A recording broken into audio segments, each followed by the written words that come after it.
okay? Because it's very hard for me to. There's no feedback. Perfect. You're perfect. We're good? Okay. So Tracy, he says to me, in front of the whole school, does your brother play for the Pittsburgh Panthers? Now, if your brother doesn't play for the Pittsburgh Panthers, it's a very obvious and easy answer. The answer is no.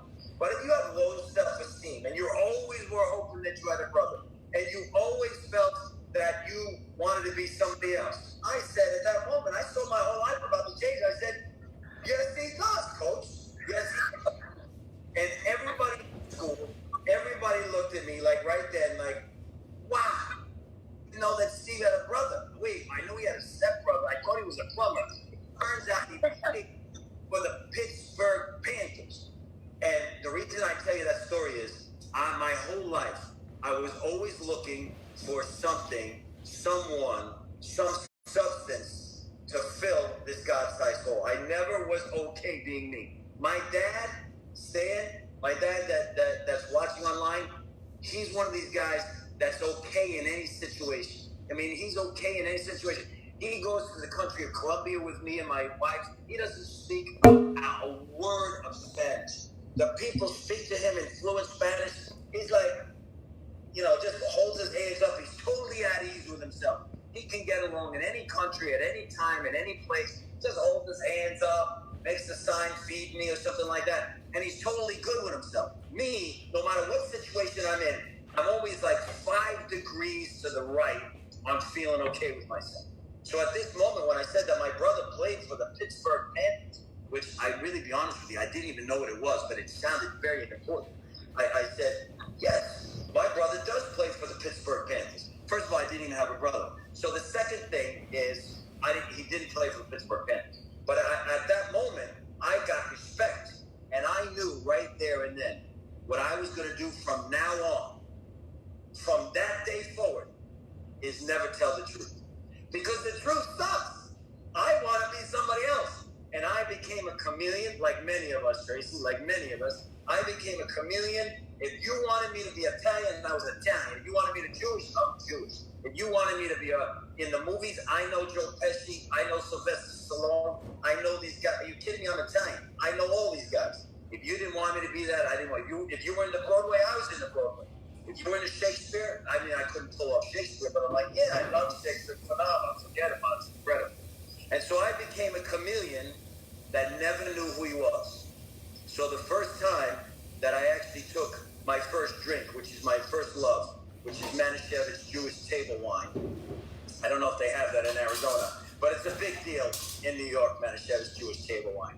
And I took that drink, and I loved it. I tell you what, I loved it. It wasn't like I got drunk, but it did something for me that was very magical. It went down my throat, and at that moment, I really did feel like a different person. It really worked. And I'm going to tell you something. Alcohol works for my alcoholism. I don't know about you. Alcoholism works for my alcoholism. Every time I feel restless, irritable, and discontent, which is every day, if I would, in the old days, when I would take a drink, it would fix my alcoholism just like that. I used to think alcoholism was something that happened to me after I drank too much, and then I became an alcoholic. I would love that. I would love that if you like what I'm saying, Sister Clap, to give me some feedback. Thank you, John. John and Andrea are so amazing. I love you. That's because I told him to do it. Oh, well, you're so amazing too, Tracy. Thank you. So, thank you, Dina. So, everything that I tried, lying worked a little bit. Being deceitful, by the way, my poor parents, you cannot imagine what my poor parents went through. I was the liar of all liars when the truth would have been fine. I used to tell stories. The teachers would come to my house, walk up my stairs, Long Island, whole area. I would come home and I would see my teachers walking up the stairs to offer condolences to my mother and father for different things that I had made up during the day. Flowers in hands. Well, I told them my parents were getting a divorce. A teacher came over the house to talk to my parents about what a terrible thing it was. Anything she could. I made up so many stories. It was all lies. But the moment I took that Manischewitz Jewish table wine, I instantaneously could feel differently, and I didn't have to be dishonest about it. And if alcohol did for you what it did for me, you're not just going to give it up because of a couple DUIs. or for some incarceration, or because of a loss of a marriage, or a loss of a business, or a loss of your security. Of course not. You're gonna try every single thing you have to not give away the magic elixir. And I certainly did. I want to tell you, I got shot in my eye when I was 12 years old, and that was before I ever took my first drink. I thought that a good game to play with one of the kids in the neighborhood was shoot at me. And my mother was lying in a hospital bed, dying of an accident. But she, praise God, obviously she's here. She pulled through with that. My dad was planning a funeral, and it was the first time I was alone in the house. And I called the biggest kid in my block over to my house, and I said, "Would you like to come hang out with me?" But at 12 years old, I knew that I had nothing that kid wanted, except my dad was a Korean War hero, so I had guns. And I gave that kid a gun, and I said, "Shoot at me." Tracy, I was so low self-esteem. I had so much abandonment issues, not caused by my family. I inherited somehow in a damaged gene pool abandonment issues. I remember at 5 years old, I would say to kids, "Please don't leave me." Like, where are they going to go? They live next door. So I gave this kid a gun. He was leaving. He's a big kid. I said, "Please don't leave." He goes, "What do you got? Why would I stay?" I go, "I got guns." He goes, "Oh, that's good." And we started blowing up some cans in the backyard. And when he started to get bored of that, I gave him the gun and I said, "Well, you could shoot at me."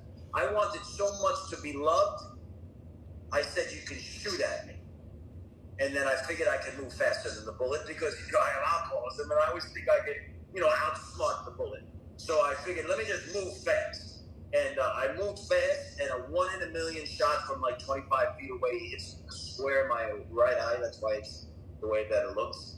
And I lost my eye. And the reason I tell you that story is that was before I ever took a drink. I've been making bad decisions in my life since I'm 12. I'm sure before that, but 12 is the major one that I can remember. And then what do they do? What do they give a kid that shoots his eye out? They give him narcotics. And so that was another, not that I got hooked on narcotics at that time, I didn't, but I liked the feeling of when I took a pill and took pill one down my throat, and then I could escape for a couple hours and I could go to sleep. Anything that would make me escape. And then, of course, you find girls or guys. I mean, girls. My story, I'm not saying guys. But I found girls, and that, that was a whole phenomenal. I was becoming a real God guy. My parents were in the church, and no, seriously, I was becoming a real God guy until I was about 12. I was on fire for the Lord. I was a holy roller until 12. And then I saw Susie Cream Cheese, and then I said, I made my choice. That's going to be my higher power for the next 30 years.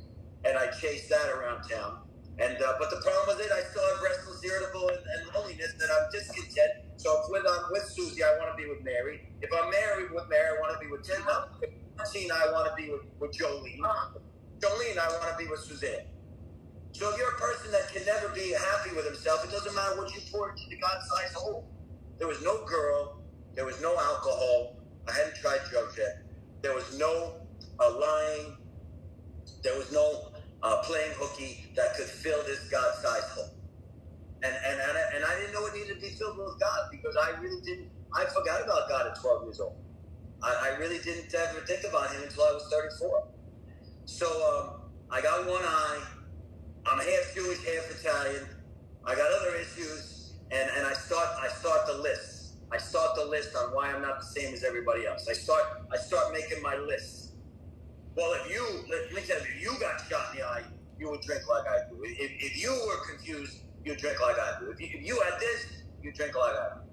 And so I started to make my list of why I was different.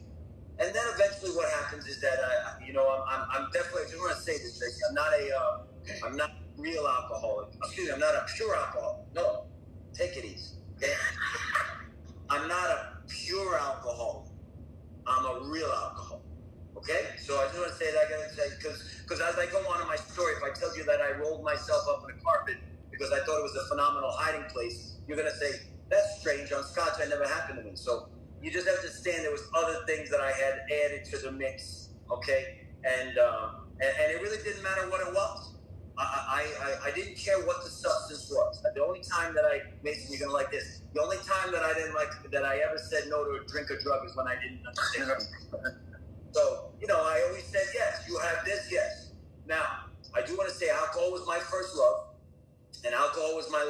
I did, and alcohol was always my thing that lowered my inhibitions, so that, you know, if I was cold sober and you said to me, Steve, would you like to try this stuff that a guy named Julio made? It's from Home Depot. We mixed it up in a bathtub, and it's possible it could kill you. And I was cold sober. I'd say, what are you, ridiculous? What are you, a mook? Of course I'm not going to drink some stuff from a bathtub from a guy named Julio from Home Depot. But after a couple drinks, if you asked me that same question, and you said to me, but it's a possibility it would kill you, I'd say, well, you know, oh, okay, okay, twist my arm. Whenever I had alcohol in me, I wound up in the strangest places. And so alcohol for me, but Tracy, here's the thing, I couldn't see it. I was sober 7 years. My life was better. It was not even returned to me. I got a new life. I got sober. I was 21 years old. I went home and told my parents that I was a drug addict.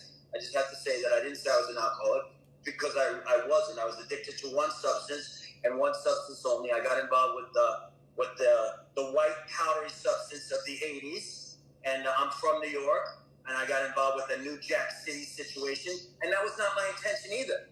Well, I was at my grandfather's house, and I was already dibbling and dabbling in that life. And my grandfather, JC, may God rest his soul, was a very serious Italian guy. We always had the newspaper at the table, and he opens up the newspaper, and he reads from New York City. It says, this one substance, if you tried it, you would become instantly addicted. And he says to me, Steve, you ever seen this stuff? And I go, no, Grandpa, I don't think I've ever seen that stuff. And he says, well, let me tell you something. Don't try it, because if you try it, you're going to be instantaneously addicted. I said, definitely not going to try that stuff, Grandpa. Definitely not. I took that paper. I went to Washington Heights in Manhattan like a paper boy. I was like, has anybody seen this substance? Hey, does anybody know where you can get this substance? Does anybody know where I can find this substance right here? Instantly addict myself. And I went at that stuff like full blown. I didn't want to try stuff that like possibly could get you addicted. If you're going to I want to try something that one time you get addicted, that's the stuff I'm shooting for. I don't want to try for it. And so that's what I did. I became instantly addicted. And it wasn't a big deal for me, and I'll tell you why. My mother's only brother, who was my hero, he was the best. He was smart, and he was funny, and he was a doctor, and he was rich, and he drove a Jaguar when nobody had Jaguars, and he had a home in the intercoastal in Florida, and he was just the coolest. When everyone was driving around, we were driving around in the Jaguar convertible in 1989. Nobody had a Jaguar convertible in 1989. My uncle did. He was phenomenal. He was so smart that he went to Italy and didn't speak Italian. When he got to Italy, he went to medical school in Italian, and he didn't speak Italian. They're teaching him in Italian, in medical. I have trouble in English in America. You know what I'm saying? The difference between the two of us there. So that's how smart he was. And I got a call from my beautiful mom, her only brother, when he was 42 years old, 10 years younger than I am now. He dove into his beautiful swimming pool on the intercoastal, and he drowned at the bottom of his swimming pool. It turned out that my genius uncle, which he was a genius, had alcoholism. We always thought he was just eccentric. But he went to a restaurant like we do and ordered a couple bottles of Dom Perignon and then died at the bottom of the swimming pool. And when that happened, I inherited a bunch of money. Lost my hero, inherited a bunch of money. And when you're a young drug addict in college and you don't have money to get high, but now you have money to get high, you fill in the math. So of course, because I had money, I didn't have a problem. But the moment I stopped having money, then obviously I had a problem. So I had a couple moves still left in me, so I wasn't at the place yet of pointing things, I wasn't at pointing yet. So I still had some game in me, and I was a waiter in one of the destination resorts, like a Dirty Dancing waiter. And one night on the way home from one of those resorts, I hit a deer in the Poconos of Pennsylvania. This is a true story. This part, I hit it. What I mean is, not true. It's not true. So I hit a deer. I called up my parents. I said, Mom and Dad, you know that all week I work for tips. If I don't get this car fixed, I'm going to be out, hundreds and hundreds and hundreds. So if you could wire some money to to the car guy so he could fix my car. That would be great. And they wired some money to the car guy, and then I came up with an enterprise. I was the deer hunter. Every other week, I would hit a deer, allegedly, and my parents would be sending money up to Pennsylvania, and then and then I was able to carry on the facade a little bit longer.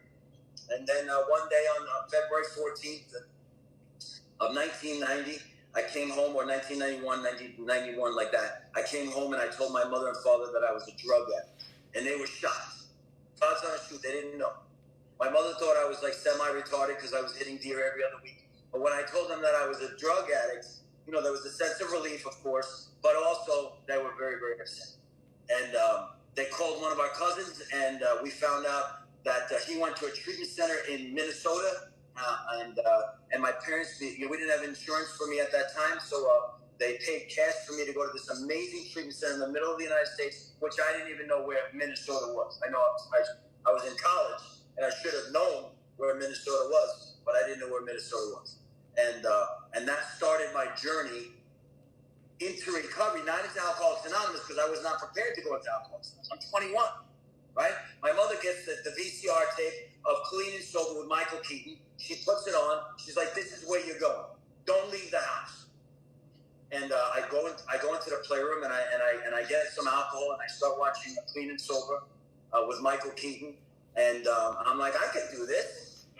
This is amazing. There's like women here. This looks like spring break minus the alcohol. And there's milkshakes, and there's a dance. I'm a great dancer. So, and I watched what they were wearing. I loved a lot of the stuff that they were wearing with my spring break outfits. So I put together my best spring break outfits, my 5 different types of guinea teas, my 5 gold chains, excessive amounts of hair gel, and my favorite jacket, my windbreaker, my members only jacket, which I was definitely one of the last members of that clan. And I got that all together, and I put it in my 3-piece matching Gucci luggage. And my parents sent me out to the best treatment center that money could buy in Minnesota, which is called Hazelwood. And I went to the program for young people. And when I arrived, I liked it already. They had a sign with my name on it. I was like, because I was used to hotels. My dad's was a high roller. So I'm like, yeah, this is going to be fine. This is just like the movie. Sign, Boyarsky, that's me. Take me to the resort. I'm getting ready for the lake. I want to meet somebody. And then I get to the lobby, which is a treatment center. I think it's a hotel. I'm like, this is, it's like shabby.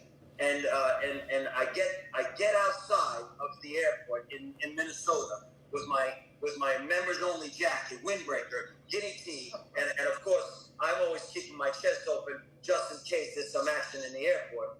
And then I realized this is a type of cold that I've never experienced this in my life. I went to school in the Poconos, but this is like Fargo type of cold. This is very serious business. This is like your whole face is numb. And I immediately, I button up, I get as comfortable as I can in a windbreaker and a guinea tea, and then they whisk me off to the treatment center. And I get inside the treatment center, and I got my 3-piece net. Now, mind you, I don't know if I sound like do I sound like I have a little accent to you, Tracy, a little bit? Never, no, not at all. Back then, 30 years ago, I was right off the boat, right off the Brooklyn boat, because I really thought I was a wise guy, So I landed in Minnesota. I'm like, yo, the kid is here, you know what I mean, like that. And when I got there to the treatment center, I see the steps. The steps are on the wall, and it says that we admitted we're powerless over alcohol, that our life had become unmanageable.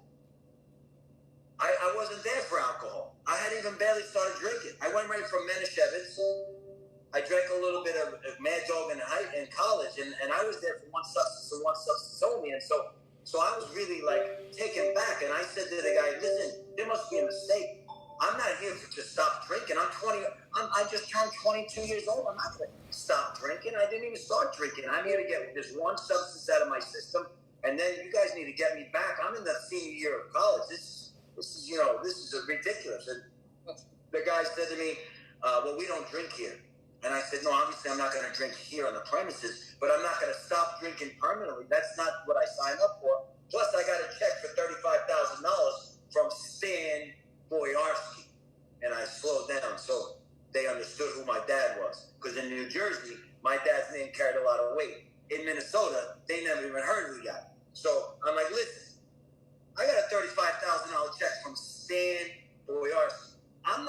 not quitting drinking. The guy said, well, you can leave. And I said, excuse me? Did you just hear what I said to you? I'm about to leave here. And I picked up my 3-piece matching Gucci luggage, and I turned it down, and I, you know, where I'm from, you raise your voice or you get an attitude, and things happen. So I figured, the guy's about to buckle. And then I realized why nobody was buckling. It was so cold outside. You couldn't leave that treatment center. It was like the Shining. Nobody was going outside. You weren't going to get anybody to come pick you up in the middle of the night over there. That place was in the middle of the boonies in Plymouth, Minnesota. So I stayed. And the reason I tell that story, Tracy, even though it's a little comical, but all true, is because it doesn't matter why we come to Alcoholics Anonymous. We could be wife ordered, we could be husband ordered, we could be court ordered, police ordered. I stayed in AA, not intending to come to AA, because it was absolutely freezing outside and I couldn't leave. And I was waiting for it to thaw. And by the time it thawed, I was already in AA for like 3-4 months. So I figured, let me stay. I mean, it's spring. It's beautiful in Minnesota. Let me stay. So I did. I stayed. I stayed in Minnesota. I didn't work one step, except the 13th step. I was phenomenal at that. And then I stayed clean about 18 months. And then, of course, I met a girl, not to try to be, not a relationship. I met a girl at work, and she was looking for help. And I hadn't met any connections in Minneapolis, and I didn't have any steps, and I didn't have a spiritual awakening with God. I didn't even know who God was. It was God. I knew, last time I spoke to God was when I was 13, and I used. And then it took me to places that, were very, very, very scary in Minneapolis. Because in college, it's different when you use it. You're like in a bubble. When you're in a foreign city, without your parents and without your dad's clout, and no insurance, and none of that, nothing, no net beneath you, then it's a little bit scary. And then when I called my parents and I said I need another treatment center, they're like, they had started going to this Nazi program called Nar-Anon, which is like Al-Anon for your parents, where they're like, they don't buy your BS anymore. I don't know who told them to go to that, but I said, listen, I need to go to another treatment center. I heard there's a really, really nice one. It's about $30,000. My parents said, good luck. You're going to need to go to AA. And they hung up the phone. And then I called them back. I said, but I'm freezing on the streets. They said to me, well, you better find a halfway house that has heat. And so they had figured out tough love while I was away, which was not good for me. So I had nowhere to go. And I needed a detox, and I heard there was a Native American detox in Plymouth, and so I played the Native American card. I'm sorry if there's any Native Americans watching. I still probably owe you guys some money from that. So I went there and I told them that that I was Native American from one of the tribes in New York, and that they could check my credentials, like on Monday, it was like Friday, and I pretended I was a Native American. And I went into this Native American detox and thawed out because it was very cold. And then I got back into recovery. And I got about a year in Minneapolis. And my grandfather, JC, asked me to come down here to Florida. I came down here to Florida, and I had an amazing time in Florida. I went to meetings. I went to, this is not, I'm in Arizona right now in your meeting. But I came to Florida, and I was plugged in. I was going around with my sponsor, Myron. May God rest his soul. Jessica, you know him. And just a great guy. And he showed me AA. And it was great. I met so many wonderful people. And for the first 3 or 4 years in AA, I was doing great. I was working the steps. And I was helping people. And I was really in. I bought in. I bought in hook, line, and sinker. I was an AA seeker. I was an AA guy through and through. And then I started to get a lot of the gifts that the program gives us. Not the promises. I started to get the gifts. My biceps were big back then, and I had 2 businesses, and I had a $50,000 Lincoln Navigator red. Because I wanted you to look at everything I had. I wanted you to look at my biceps, my car, my chains, my hair, everything, my white teeth. And I worked on the outside, and I was dying. And then I saw her, Tracy. I saw her. I saw her in the show. I saw her and I said, if I can get that girl, she was on a trapeze. It was a circus, and she was one of the dancers. And I said, if I can get that girl's going to fix what I got going on inside here. And she rode in on the elephant. And I said, that's the girl that I need to find. And I pursued her. I pursued that girl, Sandy. I pursued her. You know, back then, the stalking laws were differently, so they called it pursuit. And so I pursued her until she got exhausted and finally gave in. And she went on a date with me. And then for the next 2.5, 3 years, I put on the best show ever. Now, I wasn't really being a liar, but I just showed her my best face. You know, I showed her sober Steve. I showed her workout Steve. I showed her spiritual Steve. And all this time, I was dying on the inside. And we got married. So I sealed the deal, praise God. And my parents gave us a trip to anywhere in the United States we wanted to go. And, of course, I have alcoholism. And she doesn't know the United States because she's from Colombia. So I picked New Orleans. Because I figured this could be a good time in New Orleans. A lot of drinking going on, a lot of partying. She's like, oh, baby, why you in New Orleans? I'm like, because there's a lot of jazz and all that kind of stuff. And she's like, oh, that sounds nice, Willie Armstrong. I go, yeah, with a lot of jazz. And so we went down to New Orleans, and this is where it happened, Trish. I was 5 years sober, and we were at Emeril Lagasse's new restaurant, and the table next to us was very close, and there was something going on at the table. I was supposed to be staring at my wife, but I wasn't staring at my wife. I was staring at the table next to us. She didn't know that. And they were doing some type of wine presentation. And they were pouring wine into a decanter. And they weren't drinking it. And I said to the food server, I said, what are the people next to us doing? And she said, they're drinking fine wine that needs to breathe first. I said, what? There's fine wine that needs to breathe first? And in my mind right there, because if you don't admit that you're powerless over alcohol and that your life is unmanageable, you're going to drink no matter what. And at that moment, I realized I'm not powerless over fine wine that needs to drink first. If I would have stopped at fine wine that needs to drink first and not jumped right to crack, then I could have not have to be in the program of Alcoholics Anonymous.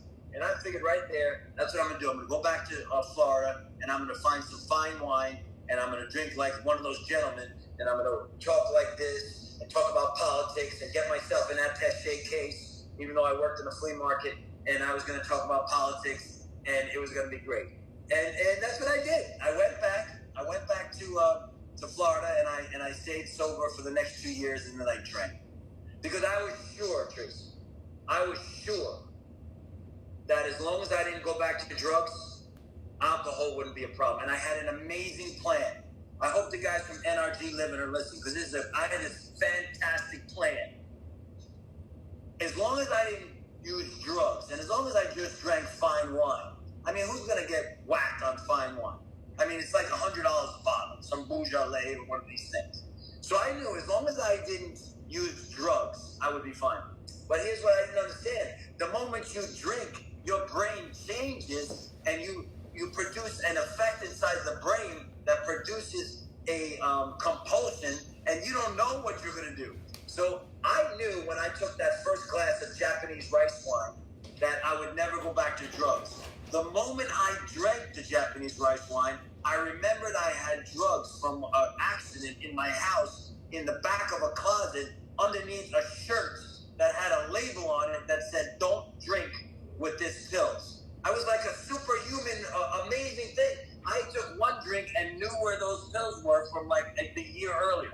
And as I'm drinking the drink that I knew I would never go back to drugs, I went and I looked for the drugs. And as I took the drugs with the Japanese rice wine, I said, you know, this combination is phenomenal. These two things together are much better than one alone.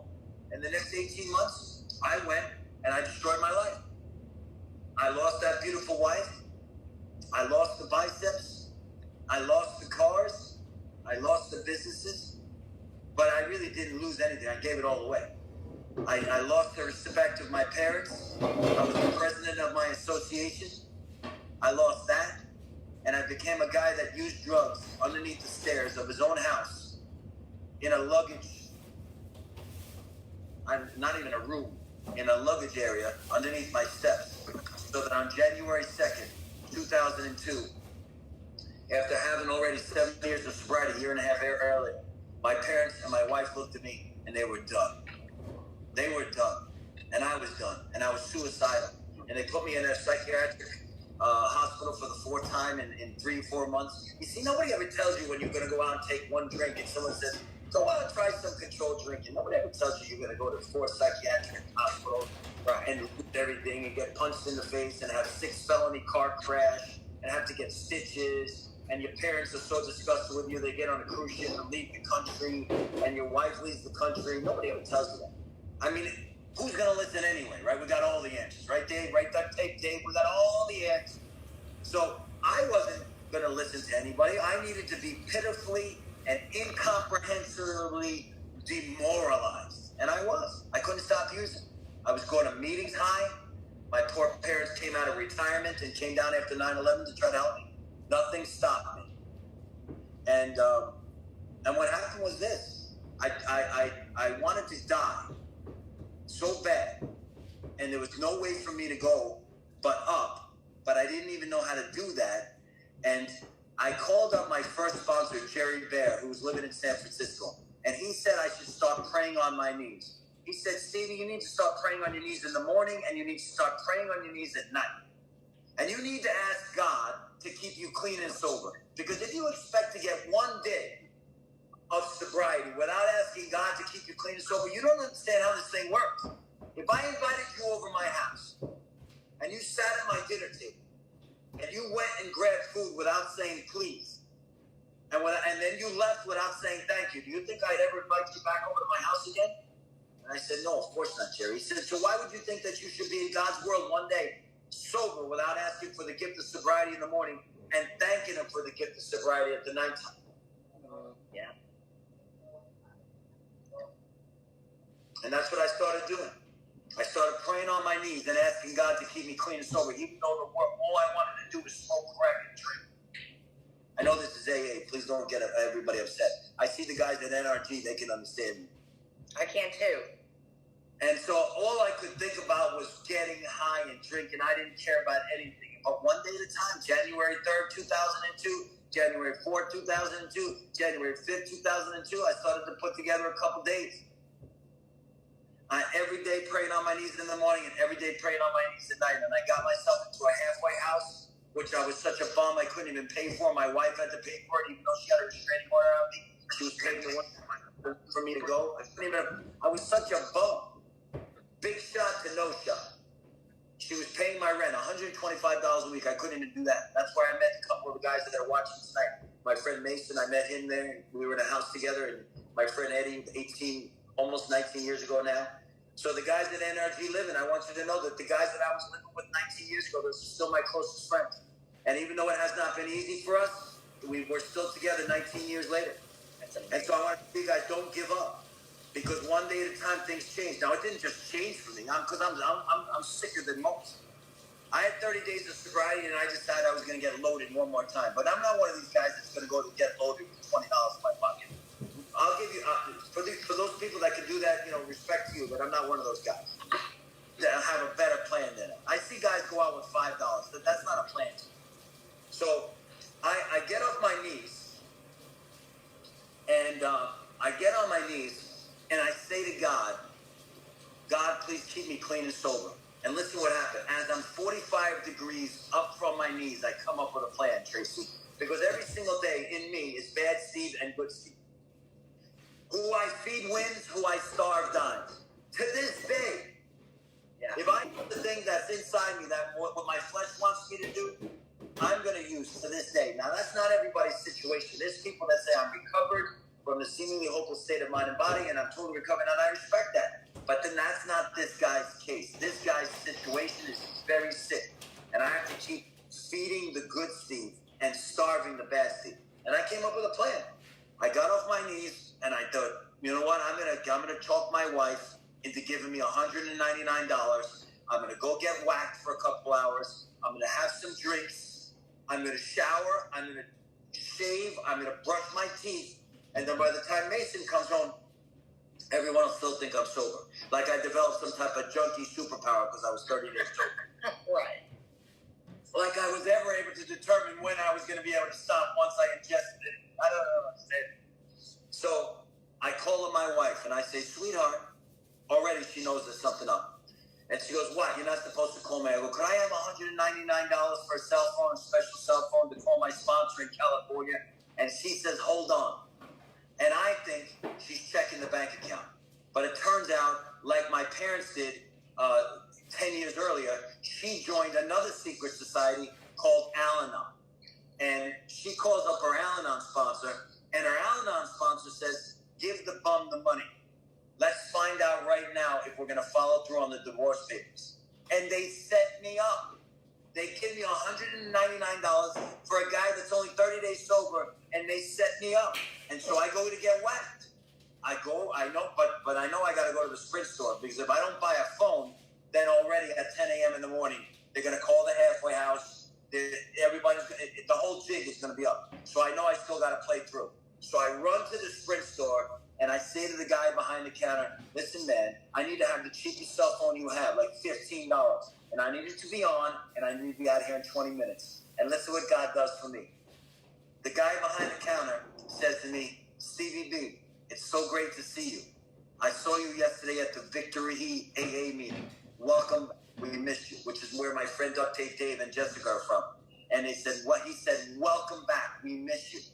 And God, of all the places I can go and get a cell phone, sends me to a place where the guy saw me the day before in AA. And then I came to believe that a power greater than myself could restore me to sanity. I don't know I'm doing step 2 right there, but I'm like, this is unbelievable. You're telling me you were in the meeting yesterday, and he takes me outside and we have a cup of coffee, and then I'm like, there must be something going on here. This is amazing. God shot. That's exactly right, Ian and Ron. God shot.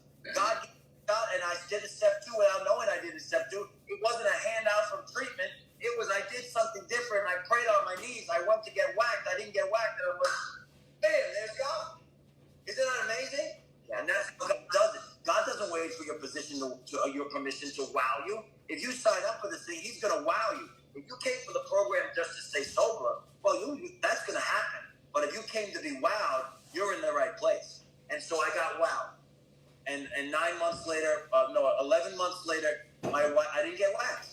And 9 months later, my wife invited me to come back and live in the house. I don't know if Mason's still online here, but no disrespect to him, but I'm so glad that I didn't have to live with him any longer. So my wife calls me up and she says, come home. I was 11 months sober. I'm going to go back to the big bed. I couldn't pack fast enough. NRG living knows what I'm talking about. You might be living in a nice place, but it's still, you want to go home. So I got home. I'm in my house. I sleep in the big bed. My wife wakes up in the morning. She's cooking downstairs, and there's a smell of coffee. Different smells from a halfway house, let me tell you. Coffee and eggs and bacon, no feet, which was nice change. And I'm just on my knees, and I'm saying to God, God, thank you for allowing me to be here. Thank you for this. And I don't know, I come up with this great idea to turn my mattress over so that like while I'm making the bed. And when I turned the mattress over, there was my stash. In a blackout from last year, I had hid my drugs of choice underneath my mattress. And I'm staring at my drugs. Tracy, I've never been able to stay away from any of my drugs of choice. Never, not one. But I had just gotten up off my knees. And, there was a new power inside me. It was different than ever before because I was praying when no one else was watching. It's different when you're praying because someone's watching. But when you pray in your house when no one's watching, you turn into the real deal. And it wasn't me alone. It was me and God and the drugs, and I was able to scoop them up, and I was able to call my wife, and we both cried, and we both put him in a plastic bag, and we got him out of the house. And I was in Alcoholics Anonymous when nobody was watching. I finally bought in when no one was watching. It wasn't about my arms or my car or my chains, because I didn't have any of them anymore. I was only in my wife's house by the grace of God that she let me come in. I had no money, I had nothing. And God did for me what I couldn't do for myself. And as I started to go on in the years, I started to sponsor a lot of guys from around the United States, praise God, Boston, Boston, Massachusetts, New Jersey, Minnesota, California, Georgia. I got really blessed. I sponsored some of the greatest men. It was just, God really blessed me with some incredible men. And some women like Jana. They're all 12, 13 years sober now, and 14 years sober, and really blessed me. But what happened was I met this man named Russell Spatz. to meet him, Tracy? I did. Yeah. I spoke for him today. Oh, wow. Fantastic. Oh, wow. So Russell Spatz did something in a meeting that I never seen before in the 7 years I was in AA. He opened up the Bible. And I was only sober a couple hours. And I knew you couldn't do that. So I said to my dad, I said, Dad, they're going to do something to this guy, Russell. You can't open up the Bible in AA. They're going to freak out and everyone's going to start running. And it's going to be crazy. And he opened up the Bible and it said we needed to act the Good Samaritan every day. And then he showed us in the Bible in Luke 10 where the Good Samaritan story was. And I was like, wow, there's another AA that I didn't know anything about. There's like a really incredible God AA where people are not afraid to talk about God. I was going to AA meetings where people were talking about their biceps and their carbs. I was going to the sheep meetings. And I'm like, look at this. Look what I got. And these guys were talking about God and they weren't embarrassed about it. And it was like they weren't even talking about a higher power. They were talking about God, the creator of the universe. And I started to eat that up and I started to follow them around 1 day, 1 week, 2 weeks, 3 weeks, 1 month, 2 months, to the 11 months when I got invited to come home. Then at 2 years, I started my own big book study called the Higher Powered Big Book Study. Then at 4 years, I started this meeting called the Recovery Bible Study that's still going on today, 11 years. I don't know, 15 years, like a long time. It's been going on a long time. And I started taking meetings in the treatment centers with my buddy Mason, and we were on fire. We were the dynamic duo, going around town on fire for God. And I'm sober about 8 years, and we decided, and my wife and I married I told you I married the lady from the circus. She turned out to be my saving grace. What a great woman. She just an incredible woman. She stayed with me, and she took me back, and I'm sober about 8 years, and we decided we want to have a baby. And we built the baby room in the house. And we go to a fertility clinic because we can't get pregnant, and we can't get pregnant. And so then we go to South America, where she's from, and we get eggs donated, and we can't get pregnant. And then we go to another fertility clinic, and we can't get pregnant. Then we hire a surrogate to carry the baby for us, who's already had a baby. I mean, it was a slam dunk. This woman's fertile. She can't, it doesn't work. Nothing works. We can't have a baby. Then we get pregnant. Wow. And we're walking around on air, and life is good, and then we lose the baby. We lose the baby, and I'm devastated, and she's devastated, and our life is we have a baby room built. I'm 9 years sober. We cannot not cry. We cannot not cry, and we don't. I don't want to go to faith-based meetings anymore. I don't want to go to church. I'm done serving the Lord, but we don't stop. We continue the meetings. You know something that's very important. I don't know if anybody's still listening, but something that's very important is that they tell you in Alcoholics Anonymous that God will only give you what you can handle, but that's not true. That's an untrue statement. Because well-meaning people made that up, and I get it. I understand. They say, "Well, God's only going to give you what you can handle," but what does that mean? One person can handle having a baby die, and the other one can handle the husband dying, and the other one can handle the daughter dying, but the other one can only handle losing. No, bad things happen. Bad things happening right now with the COVID. God didn't give us the COVID, and He didn't have my baby die, but He gives you the strength to get through it one day at a time. That's what God gives you.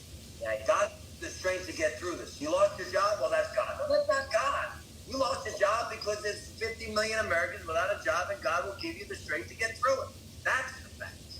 And so thank God, my parents are faith-paired people, and they told me that God will get you through this. And another guy in my home group said, pray for the willingness to accept God's will. Oh, no, pray for the acceptance of God's will. Because it is God's will, everything that happens. So it's not that He causes it, but He allows it to happen. And that's a tough pill to swallow sometimes. I get it. And so we had to pray for that. And then we went to an adoption agency, and we were excited about adoption. And then we got kicked out of an adoption agency because in my first sobriety, I was such a great person that I went and picked up a police officer, a woman on the street, and tried to solicit things from her. And that's not good. That's not good here in South Florida. I don't know if it's good in Arizona. It's not good anywhere. Nowhere. So John's shaking his head, and he I know that didn't happen to you, but it definitely happened to me. And now I have a record, and I get kicked out of the adoption agency, and we can't adopt. We can't adopt. We can't have a baby. We have a baby room built. We're still going to church. We're still going to AA, and life seems like it's over. But it's never over with God. That's the most amazing thing about it. And I call up one of my friends, and he tells me about a woman by the name of Mindy, and we're already over. So let me just keep going, okay. Please. Tell you how it keep going.